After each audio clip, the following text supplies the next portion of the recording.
The first time my brother mocked my career in front of our family, I laughed along with everyone else.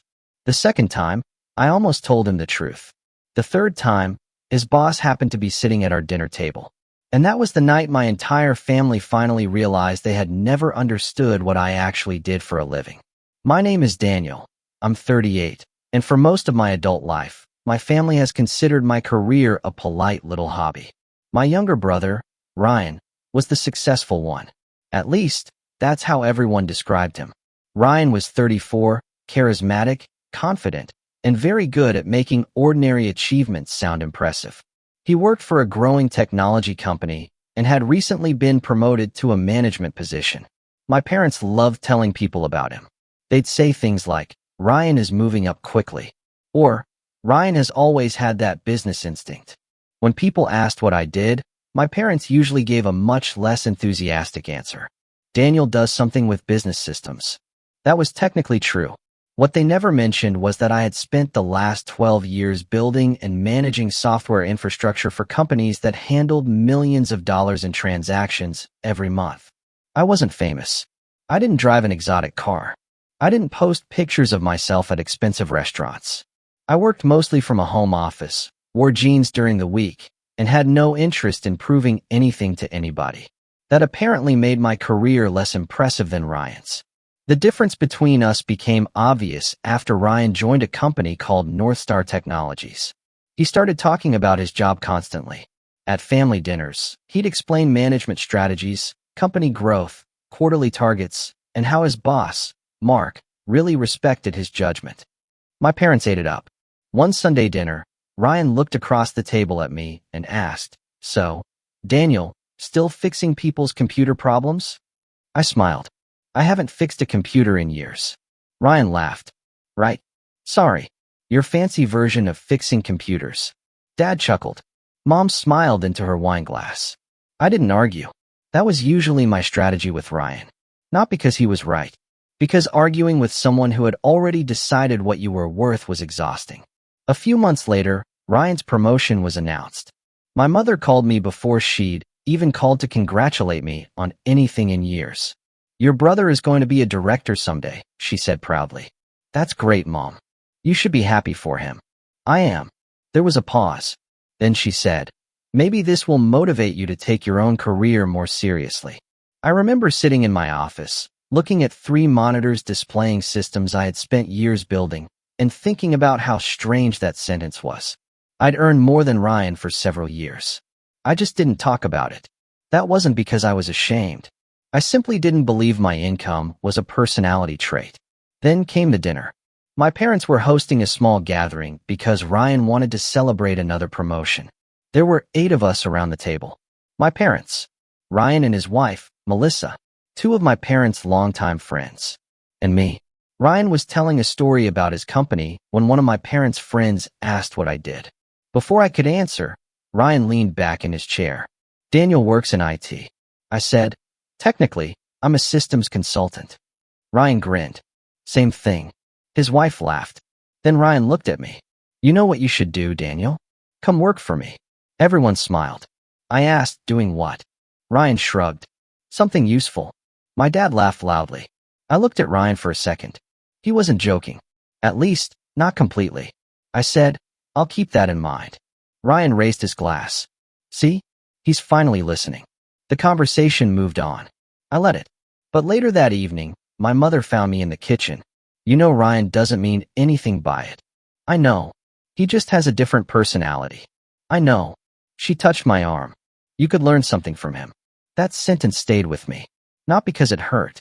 Because I realized my family genuinely believed Ryan had something to teach me about success. What they didn't know was that I'd been working on a contract with Northstar Technologies for almost 9 months. Not as an employee, as an external systems consultant. And I wasn't working for Ryan. I was working with the executive team that had hired him. My contract was confidential enough that I couldn't discuss it with family, and honestly, I hadn't wanted to. The project involved reviewing several internal systems after Northstar had experienced a series of expensive operational failures. My job was to identify the underlying problems and recommend changes. Ryan knew there was an outside consultant. He just didn't know it was me. That part was almost funny. Almost. Then, 3 weeks before that dinner, something happened that changed everything. Northstar CEO, Mark Ellis, asked me to attend a private strategy meeting. Mark had a reputation for being direct. He wasn't interested in titles. He wanted results. During the meeting, he told me the company had decided to restructure one of its departments. The department Ryan managed was going to be reviewed. Mark asked me to prepare an independent assessment of its operational performance. I agreed. I didn't know Ryan would eventually see my report. I also didn't know Mark had been invited to my parents' dinner. My father knew him through a local business organization.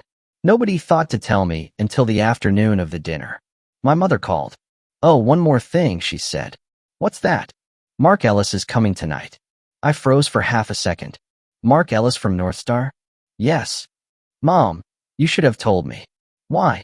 I almost laughed. Because I was the person he'd hired to evaluate Ryan's department. Instead, I said, "It's fine." That evening, I arrived early. Ryan was already there. He gave me a quick look. "Hey, IT guy." I smiled. "Hey, director." He laughed. "Careful. I might actually put you to work." Mark arrived 20 minutes later. He greeted everyone warmly. When he saw me, his expression changed. "Daniel." The room went quiet. Ryan looked at him. "You two know each other?" Mark smiled. "Very well." Ryan frowned. I said, "We've worked together." Mark looked at Ryan. "Worked together?" Ryan's face changed slightly. I could see the confusion. He looked back at me. "What exactly do you mean?"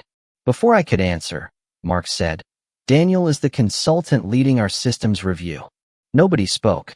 My mother slowly lowered her fork. My father stared at me. Ryan blinked. Then he laughed. Not a nervous laugh. A confused one. "Wait." He looked at Mark. "Daniel." Mark nodded. "Yes." Ryan looked at me. "You work for Northstar?" "I consult for Northstar." "Since when?" "About 9 months." Ryan stared at me as if I'd suddenly started speaking another language. Then he laughed again. "That's impossible." Mark raised an eyebrow. "Why?" Ryan looked uncomfortable. "I mean, Daniel doesn't work in management." Mark smiled slightly. "He doesn't." Ryan relaxed.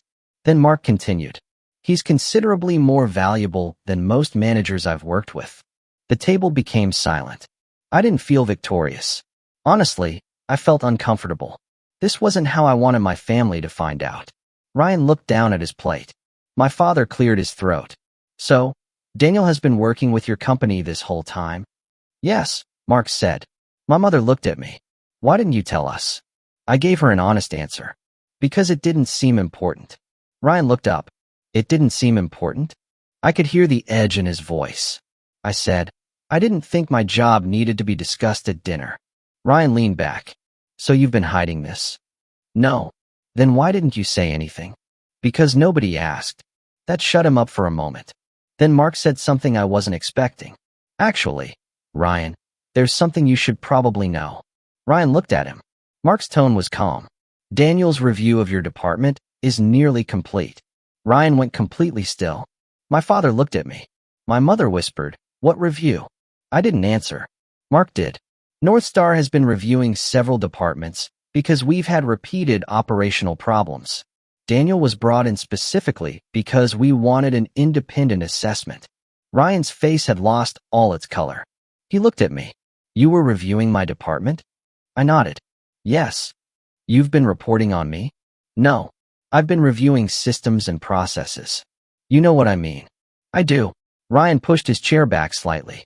"That's unbelievable." Mark interrupted. "Ryan, this isn't personal." Ryan looked at him. "Then why didn't anyone tell me?" "Because the review needed to remain independent." Ryan looked back at me.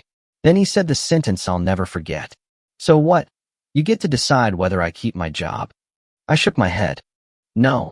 Mark answered for me. "Actually, I do." The room went silent again. Mark looked directly at Ryan. "And I've been wondering something." Ryan swallowed. "What?" Mark glanced at me. "Why haven't you fired him?" Ryan stared at him. "What?" Mark nodded toward me. "Daniel has been responsible for identifying problems that have cost us hundreds of thousands of dollars in avoidable expenses. He's also identified several improvements that have already saved the company money." Then Mark looked at Ryan. "And you've been mocking him at dinner?" Ryan didn't answer. Mark continued. That's a strange way to treat someone who may be the reason your department survives the restructuring. Nobody laughed. My father looked embarrassed. My mother looked heartbroken. Ryan sat there silently. For once, he had nothing clever to say. Dinner ended shortly afterward. There was no dramatic confrontation. No shouting. No one stormed out. People simply became quieter. My parents' friends left first. Mark shook my hand and told me he'd see me Monday. Ryan stayed seated. After everyone else had gone, he finally spoke. Why didn't you tell me? I thought about it. Would you have believed me? He looked down. I don't know. That's why. He nodded slowly. Then he said, I thought you were stuck. I know. I thought you were wasting your potential. I know. He rubbed his forehead. I was wrong. That was probably the most honest thing Ryan had ever said to me. I didn't tell him that I was angry. I didn't tell him he'd embarrassed me for years. I just said, you don't have to apologize tonight. He looked surprised. Why not? Because I don't want an apology because you found out I was successful. He looked at me for a long moment. What do you want? Nothing. And I meant it. The following Monday, I finished my report. I didn't recommend that Ryan be fired. I didn't recommend that he keep his position either. I documented what was working, what wasn't, and what needed to change. The final decision belonged to the company. A month later, Northstar restructured Ryan's department. Ryan kept his job, but his responsibilities changed significantly. He called me afterward. I got moved to operations. Okay. It's actually a better position for me. That's good. There was a pause. Then he said, you were right about some things. I smiled. Thanks. He laughed quietly. Don't get used to hearing that.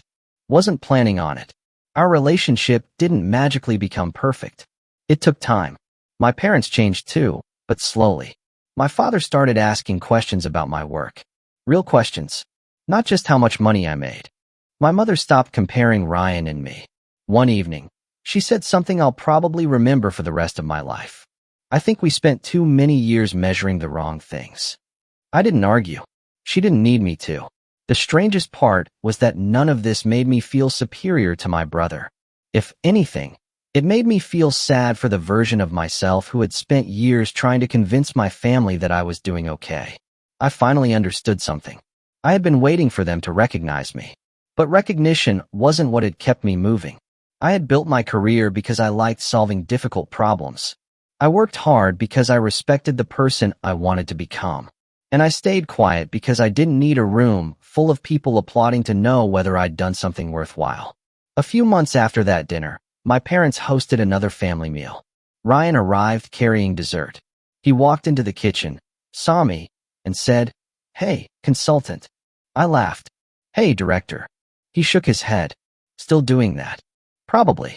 He smiled. Then he looked at our parents and said, "You know, Daniel actually helped me figure out a problem at work last week." My mother smiled. "That's nice." Ryan nodded. Then he looked at me. "I don't think I ever told you this." "What?" I was pretty jealous. I was surprised. "Of me?" "Yeah." He laughed. "I thought you didn't care about anything. Turns out you just didn't care about impressing us." I didn't know what to say, so I just smiled. That night, for the first time in years, dinner felt normal. Nobody was competing. Nobody was comparing. Nobody was trying to prove who had the better life.